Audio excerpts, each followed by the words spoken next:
ಸಭಾಪತಿ ವರ್ಸಸ್ ಸಭಾಧ್ಯಕ್ಷ ಕರ್ನಾಟಕದ ಇತಿಹಾಸದಲ್ಲಿ ಪ್ರಥಮ ಬಾರಿ ಸಭಾಧ್ಯಕ್ಷ ವರ್ಸಸ್ ಸಭಾಪತಿ ಜಟಾಪಟಿ ನಡೀತಿರೋದು.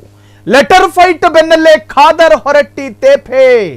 ಸಭಾಪತಿ ಹೊರಟ್ಟಿ ಮನೆಗೆ ಹೋಗಿ speaker Khader deal. Letter fight ಬೆನ್ನಲ್ಲೇ ಖಾದರ್ ಹೊರಟ್ಟಿ ತೇಪೆ. ಸಭಾಪತಿ ಹೊರಟ್ಟಿ ಮನೆಗೆ ಹೋಗಿ ಸ್ಪೀಕರ್ ಖಾದರ್ ಡೀಲ್ ಮುಗಿಸಿದ್ದಾರೆ. ಗುಪ್ತ ಮಾತುಕತೆ ಬಳಿಕ ಜಂಟಿ ಸುದ್ದಿಗೋಷ್ಠಿ. ಆರೋಪಗಳಿಗೆ ತೇಪೆ ಹಚ್ಚಿದ ಖಾದರ್ ಮತ್ತು ಹೊರಟ್ಟಿ. ನಿಮಗೆ ಗೊತ್ತಿರಲಿ, ಬಸವರಾಜ್ ಹೊರಟ್ಟಿ ವಿಧಾನ ಪರಿಷತ್ನ ಸಭಾಪತಿಗಳು, ಯುಟಿ ಖಾದರ್ ವಿಧಾನಸಭೆಯ ಸಭಾಧ್ಯಕ್ಷರು.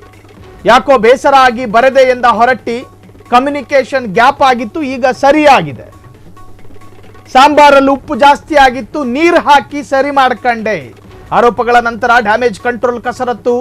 ಲೆಟರ್ ಫೈಟ್ ಬೆನ್ನಲ್ಲೇ ಖಾದರ್ ಹೊರಟ್ಟಿ ತೇಪೆ. ಖಾದರ್ ಬಗ್ಗೆ ಹೊರಟ್ಟಿ ಹೇಳಿದ್ದೇನು ಗೊತ್ತೇನು? ಏಕಪಕ್ಷೀಯವಾದ ನಿರ್ಧಾರವನ್ನ ತೆಗೆದುಕೊಳ್ಳುತ್ತಿದ್ದಾರೆ ಯುಟಿ ಖಾದರ್. 224 ವಿಧಾನಸಭಾ ಸದಸ್ಯರಿರ್ತಕ್ಕಂತಹ ವಿಧಾನಸಭೆಗೆ ಸಭಾಧ್ಯಕ್ಷರು ಅಂತ ಇರ್ತಾರೆ. Is a speaker UT Khader. UT Khader ಬಿಜೆಪಿಯ ಪರ ವಕಾಲತ್ತು ವಹಿಸಬಾರದು, ಕಾಂಗ್ರೆಸ್ನ ಪರ ವಕಾಲತ್ತು ವಹಿಸಬಾರದು. ಹೀಸ್ ಫ್ರಮ್ ಕಾಂಗ್ರೆಸ್ಸೇ ಆಗಿದ್ರೂ ಕೂಡ ಆತ ನ್ಯಾಯಮೂರ್ತಿ ಅಥವಾ ಒಂದು ತರಹದಲ್ಲಿ ನ್ಯಾಯ ಕೊಡುವವನ ಹಾಗೆ. ಯುಟಿ ಖಾದರ್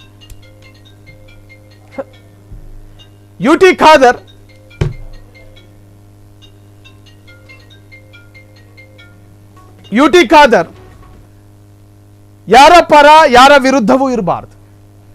ಸಮಾನವಾಗಿ ಎರಡು ಪಕ್ಷಗಳನ್ನ ತುಲನೆ ಮಾಡುವಂತ ವ್ಯಕ್ತಿಯಾಗಿರಬೇಕು. ಹೊರಟ್ಟಿ ಅವರ ವಿರುದ್ಧ ಆರೋಪ ಮಾಡಿದ್ದು ಖಾದರ್ ಏಕಪಕ್ಷೀಯವಾದಂತಹ ನಿರ್ಧಾರವನ್ನು ಕೈಗೊಳ್ಳುತ್ತಾರೆ ಅಂತ. ಸೊ ಅದಾದ ನಂತರ ಲೆಟರ್ ಹಾಕಿದ್ರು ಯುಟಿ ಖಾದರ್ ಅವರಿಗೆ, ನೀವು ಸ್ವಲ್ಪ ನಿಷ್ಪಕ್ಷಪಾತವಾಗಿ ಮಾತನಾಡಬೇಕು. ಅದಾದ ಮೇಲೆ ಈಗ ಯುಟಿ ಖಾದರ್ ಸಭಾಪತಿಯ ಮನೆಗೆ ಭೇಟಿ ಕೊಟ್ಟಿದ್ದಾರೆ. ಇಬ್ಬರು ಡ್ಯಾಮೇಜ್ ಕಂಟ್ರೋಲ್ ಮಾಡೋ ಪ್ರಯತ್ನದಲ್ಲಿದ್ದಾರೆ. ಯಾವುದೋ ಬೇರೆ ಮೂಡ್ನಲ್ಲಿ ಲೆಟರ್ ಬರದೆ ಅಂತ ಹೇಳಿ ಹೊರಟ್ಟಿ, ತೊಂದರೆ ಇಲ್ಲ ಬಿಡಿ ಅಂತ ಹೇಳಿ ಖಾದರ್. ಸೊ ಗುಪ್ತ ಮಾತುಕತೆ ಬಳಿಕ ಜಂಟಿ ಸುದ್ದಿಗೋಷ್ಠಿ ನಡೆದಿದೆ. ಆರೋಪಗಳಿಗೆ ತೇಪೆ ಹಚ್ಚಿದ ಖಾದರ್ ಮತ್ತು ಹೊರಟ್ಟಿ. ಸೊ ಇದಕ್ಕೆ ಸಂಬಂಧಪಟ್ಟ ಹಾಗೆ ಮಾತನಾಡಿದ್ದಾರೆ, ನೋಡ್ಕೊಂಡು ಬರೋಣ. ಅಂಥದ್ದು ನಾವು ಹಿಂದೆ ಕೂಡ ಒಗ್ಗಟ್ಟಾಗಿ ನಾವು ಕೆಲಸ ಮಾಡಿದ್ದೇವೆ, ಈಗಲೂ ಕೂಡ ಒಗ್ಗಟ್ಟಾಗಿ ಕೆಲಸ ಮಾಡ್ತೀವಿ, ಇನ್ನು ಮುಂದೆ ಕೂಡ ಒಗ್ಗಟ್ಟಾಗಿ ಕೆಲಸ ಮಾಡೋದು.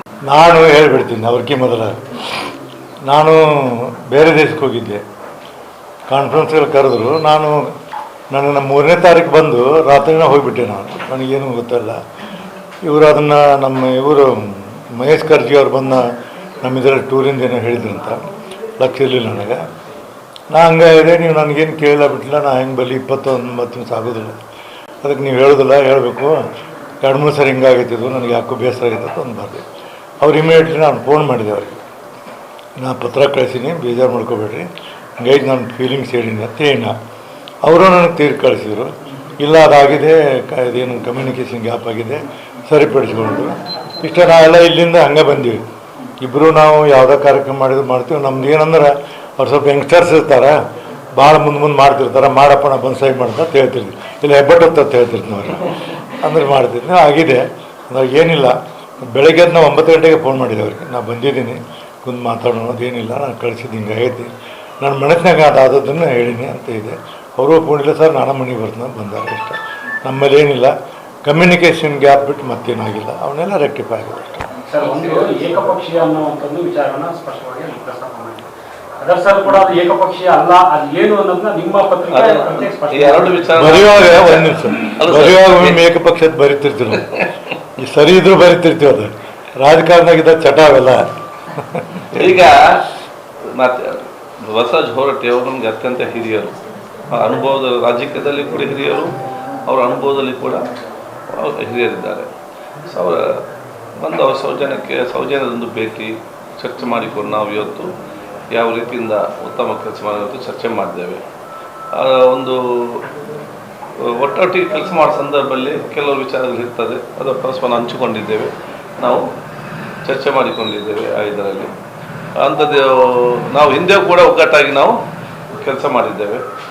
ಈಗಲೂ ಕೂಡ ಒಗ್ಗಟ್ಟಾಗಿ ಕೆಲಸ ಮಾಡ್ತೀವಿ. ಇನ್ನು ಮುಂದೆ ಕೂಡ ಒಗ್ಗಟ್ಟಾಗಿ ಕೆಲಸ ಮಾಡೋದು. ನಮಗಿಬ್ಬರದು ಕೂಡ ಏನಿದೆ, ಇಡೀ ನಮ್ಮ ವಿಧಾನಮಂಡಲದ, ಇದು ನಮ್ಮ ಲೆಜಿಸ್ಲೇಚರ್ನ, ನಮ್ಮ ರಾಜ್ಯದ ಘನತೆ ಗೌರವ ಹೆಚ್ಚಾಗಲು ಏನಾದ್ರು ಕೆಲಸ ಮಾಡಬೇಕು, ನಾವೆಲ್ಲ ಜೊತೆಗೆ ನಾವು ಮಾಡ್ತೇವೆ.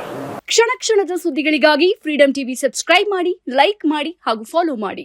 ಹೊಸ ಸುದ್ದಿಗಳ ನೋಟಿಫಿಕೇಶನ್ಗಾಗಿ ಬೆಲ್ ಐಕಾನ್ ಮೇಲೆ ಕ್ಲಿಕ್ ಮಾಡಿ.